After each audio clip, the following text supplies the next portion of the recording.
તારા લીધે મારી જિંદગી ન ભે ઓ રાજા બનાયા ને રાજા કરી ફેરવે. હેલો ગાઈસ, અમે જઈ રહ્યા છીએ અમારા કામ પર. રામાપીર ગયા હતા, હવે કામ પર જઈ રહ્યા છે. પાણી ભરે છે બે લોકો. જુઓ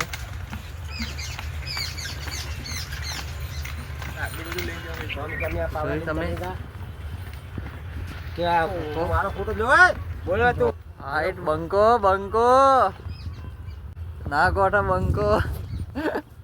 તમે ફોટો બનાવી કે મારા સીધેનો? હા, તમારો ફોટો લ્યો. આટલી બેસી હતા પેલા લો તમારી બેસો. બોલો જ ખરા તમે એમ. આ બોલું જ છું હું. અદવાન લીલી વાડી. આ બંકા કોઈ કેવું છે? જય રમાપીર રણુજા વાળા હા બાપા ધણી. Okay okay. સદારામ બાપુ